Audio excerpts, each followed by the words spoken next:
welcome to 3 Minute Warning. The show where we take 5 of the hottest topics and break them down into 3 minutes or less. My name is Michael Medina. With me, as always, is my good buddy, David Griffin. And we're also joined by Stephen Fox up in the booth, the producer, doing things. Say hi, Stephen.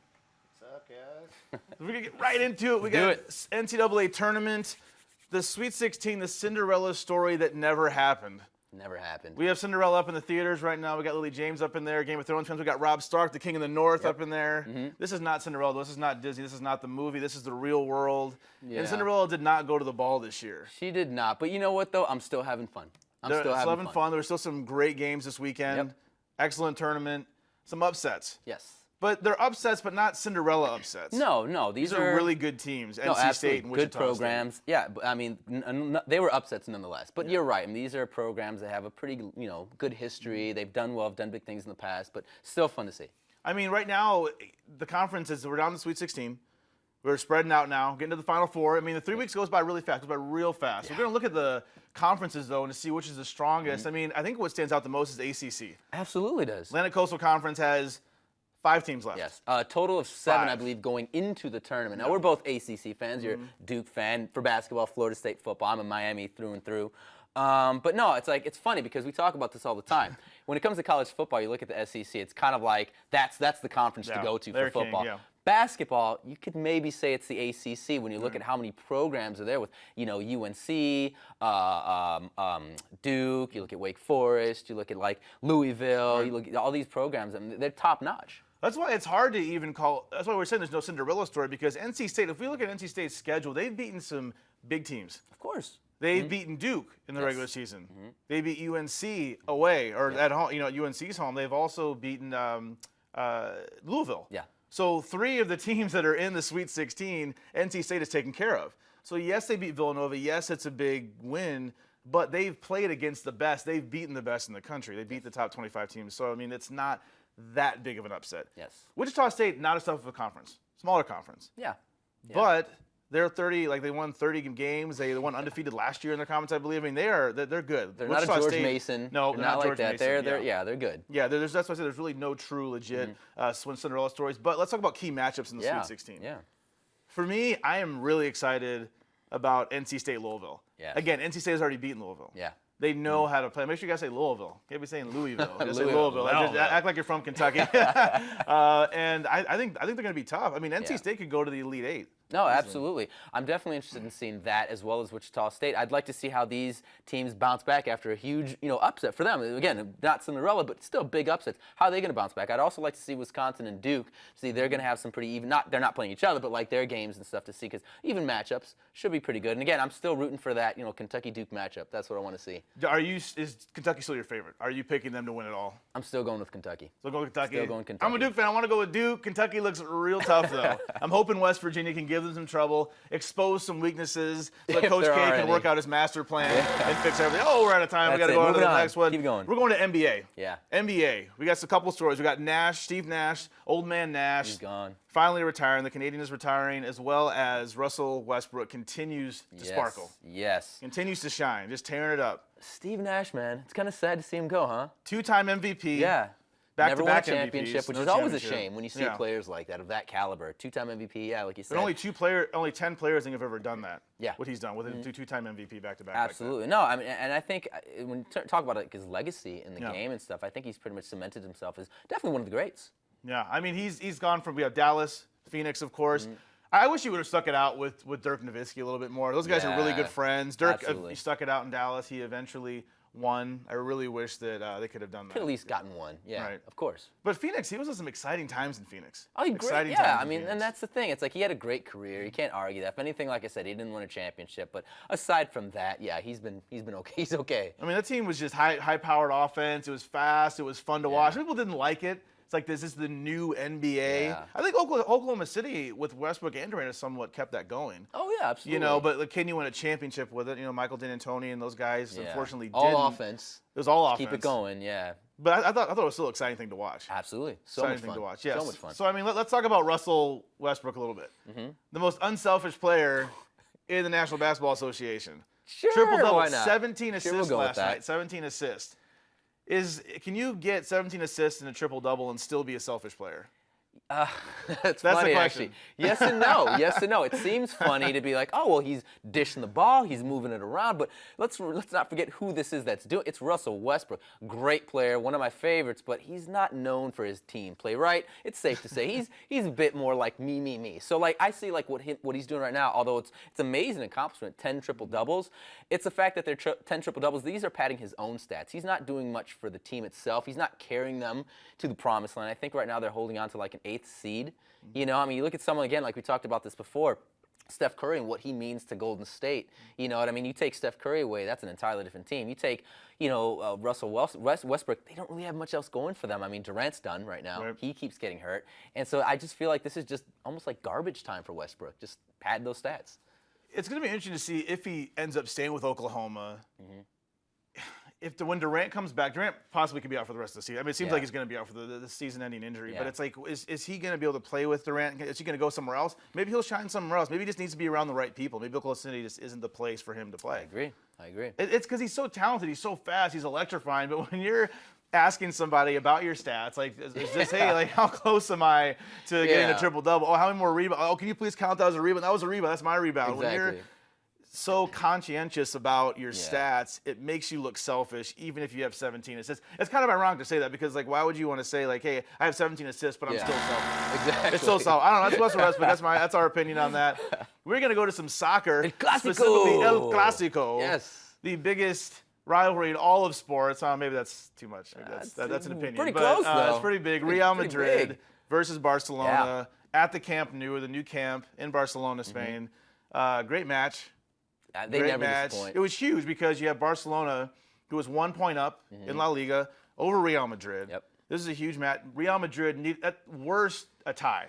Yeah. They at least needed a tie. They just couldn't. Barcelona held their own. They played great defense, and Absolutely. they won 2-1. Got themselves their 3 points. Up Now they're 4 up now. 4 points, yeah. It's going to be a good race to see who wins this league right now. But no, it was a good match. There were a few misses in this game, but for the most part, like I loved the Luis Suarez goal. I thought was great. A little setup from Dani Alves. He's had a slow start in Barcelona. Absolutely. Huge season in Liverpool last year. Absolutely. Huge season in Liverpool. Barcelona's big three and Neymar, Messi, Suarez, I feel like they're really starting to come into their own. And it's scary to think that they're starting to do that now. You know? It's crazy, though, to think about Real Madrid, just how stacked that team is. Yeah. And Barcelona's stacked, too, but Real Madrid, with all the talent, with Cruz and, Ronaldo and Gareth Bale, all these, $100 million players. I mean, one of the most expensive teams in the world. And they make the Yankees look silly sometimes with how much they pay for these players. Yeah. But Carlo Ancelotti, their coach, they still can't get over. They just can't dominate like they should. They should dominate, but they can't. Yeah. You think they'd run away with it? And it looked that way, actually, at the start of the season. It looked like they were because Barcelona was struggling. Yeah, it looked like they were steamrolling, but now they've just kind of hit that wall a little bit. I mean, they're going to be fine. We're talking about Real Madrid. They're going to be okay. You know what I mean? But, yeah, it's definitely a little bumpy right now for them. But Barcelona, let's talk about Barcelona. They are into the next round of the Champions League in Europe. Yes. They beat Man City. Do you think they're the clear favorites to win Champions League and also win La Liga, if you had to pick? La Liga, there's a good chance, yes. Champions League, I mean, there's so many top clubs there. I mean, when you look at Bayern, you look at PSG, you look at, oh my goodness, Juventus is still in there. So there's some good clubs. I mean, there's a lot of competition left, So, I mean, they could, but I wouldn't call them a favorite. Talk about rivalries. I made a claim just a second ago saying this is the greatest rivalry in all of sports. Maybe that's a little bit too bold. That's a personal thing. It depends on what kind of sport you like. Some people don't like soccer. What is your favorite rivalry in all of sports? All right, well, I'm going to be a little biased here. I grew up in Chicago. I'm a Bears fan. So, growing up in Chicago's a football town. It's a Bears town, and we hate the Packers. So, it's the oldest rivalry in pro football. And, yeah, in my opinion, that's my favorite. But I would definitely say, El Clasico, I mean, when you look at, people all over the world drop what they're doing to watch this game, I mean, that's big. For me, I'm going to go with college basketball. I'm a huge Duke fan. I love Duke. So, Duke, North Carolina is my favorite. Every time, whether it's in Durham or it's in Chapel Hill, it's always a big game. The team's always big. North Carolina hasn't been as good as they used to be. Well, it's not like the old Dean Smith and Coach K days. Williams is a great coach, but they just haven't had those Stackhouses and Vince Carters and even Tyler Hansborough. So that's my favorite match. Well, we're out of time. Time's flying by today. It's going too fast. We got so much stuff to talk about. We're going to go to some NFL now. Yes. NFL. The possibility of 2 teams moving to LA. We've been talking about this for years. This is not really new news. Yeah. But it's in the news again because the Rams owner is proposing a stadium in Inglewood, which they're having their meetings this week coming up. So I think Yeah. we're going to maybe see some plans and all So that coming I think up. it's Inglewood, Carson. Carson, the one in Carson downtown is for LA. Oakland Raiders Yeah. and San Diego Chargers, and then the other one Inglewood, downtown LA, and then I think there was one in City of Industry, which is like East LA. Yeah. East LA. I prefer the one downtown personally. Same here, because you got like Staples Center, Convention Center, LA Live. It's like this little hub that they've created over the last like 10 years or so. That area has really grown so much. Might as well stick a stadium down there for football. I think it'd be great. Right, some of you watching probably maybe not from Los Angeles area, you don't know the LA area, you're like, who cares about LA? But I mean, for us, downtown LA has been slowly being revitalized over the last decade or so, and LA Live is one of those areas. You have the Staples Center, which is where the Kings, the Clippers, and the Lakers play. Everybody plays, and they're having the NCAA Sweet 16 is going to be there. Got some great concerts. The whole proposal with the stadium is to build. It's going to be called Farmers Stadium, I believe. Farmers Insurance, and they're going to revitalize the convention center as well and make that all one big complex. Yes. That would be a cool area. It'd be amazing. Carson's all right. I mean, that's kind of out there where the Yeah. LA Galaxy play. It's fine. Inglewood. It's just, I think being downtown would be great. All the trains go down there. I It would agree. be great. I Easy agree. transfer. What teams would you prefer? Would you like to see the Rams and somebody else, or do you want to see Chargers and Raiders? I don't want to see the Raiders. I can't do that to Oakland. I mean, they lost their team once to LA, got their team back. To take it again, that sucks. I mean, I'd like to see the Rams come back, because when I look at the Rams, that's an LA team to me. They still feel like an LA. I mean, they don't, they're St. Louis, but they feel like an LA team. When I think LA, I think of the Rams. The Chargers feel like an LA team to me as well. But I mean, they have a pretty solid fan base in San Diego. So I hate the idea, first of all, of taking existing teams, from their fans and stuff. That sucks. I've always thought maybe Jacksonville, as a team that could move out here possibly. But I mean, if I had to pick, Rams and Chargers probably. Because I feel like if a team moved to LA, it would be a similar scenario to how they have, no matter which part, what they have in Boston. Or sorry, Foxborough for that matter. They have the New England Patriots, which kind of just represents, you can be in Maine and like the Patriots. You don't have to live in Massachusetts, because it's like I think Foxborough is about an hour south of Boston. So it would be cool if they built it. If they built it near Orange County or just in that area south of downtown LA, and then just had two teams, or I think San Diego could embrace both teams, LA could embrace both teams, kind of bring this whole Southern California area together. But I think it would be great for downtown, the revitalization of downtown. I would love it. I mean, we need NFL here. This is the second biggest sports market in the country. What are we coming up on, like behind 20 New York years, City. I think, now without a team? Yeah. Yeah, We need a that's team. We have all crazy. sports. LA's a sports town. We got the Dodgers, we got the Angels, we got the Kings. Yeah. Give me a We got chance the to bring the Ducks. Bears down here so I can watch them out here. Yeah, let's get some NFL teams going. We want that. We're going to reset the clock, go on to the next topic here, which is baseball. And specifically, we're going to talk about Mo'ne Davis. Great player. Great story. 70-mile-an-hour arm. I mean, look at Great her story throwing, coming out of 70 mile an Little hour. League World Series, right? Yeah, I mean, great that's story. amazing. And she can throw. Yeah, she can. I can't throw a 70 mile an hour. We're going to go back talking about some more stupidity. Seems like every week we got a topic about There's stupidity something. because There's people something. just keep doing stupid things. Don't This let us baseball player down. named Joey Castleberry, no-name school, Yeah. some school in Pennsylvania.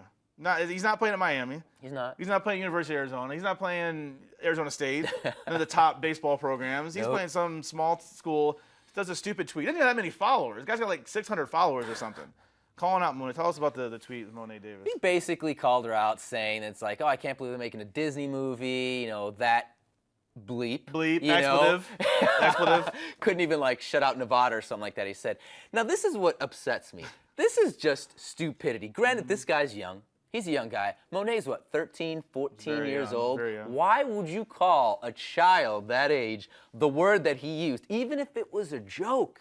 It could have been, I'm sure it was a joke, but it's like, come on, man, have some common sense. And it's like, when I hear stuff like that, I'm like, don't you have like a sister? Yeah, A little right? cousin? Like, would you, I'm not trying to like play mom or dad, but it's like, just think a little bit, man. I mean, it's just these athletes, I feel like, and it's just people, it's not just athletes, it's people. I mean, celebrities, Everybody us, we does make it. dumb, but I mean, everything's so instant now. Everything's so instantaneous. So if you throw something on Twitter, if you throw something on Facebook, it's there. Yep. You can delete it, but it's out. Oh, yeah. And if you're going to attack, especially one of the most beloved stars, sports stars in America the past year, Mo'ne Davis on the covers, like getting covers of magazines and all that, you just can't do that. So he's expelled off his non-important team. No offense to that school, but it's like he's gone. He's gone. He's gone. I mean, and it's like, come on, man. rightfully so. I'm glad that the school took action like that in the first place to do something, because this is unacceptable. This What is cracks me up is I stupid. think his Twitter photo is like, it looks like, I don't know if it's him and his mom or his grand, I don't know who it is. It looks like, it could be like a loved one with a female.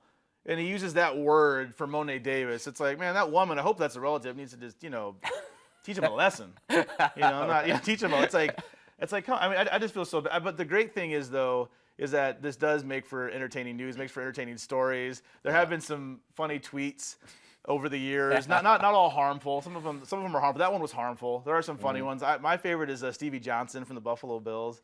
He missed a football catch towards the end of the game to win. I believe it was Ryan Fitzpatrick throwing it to him.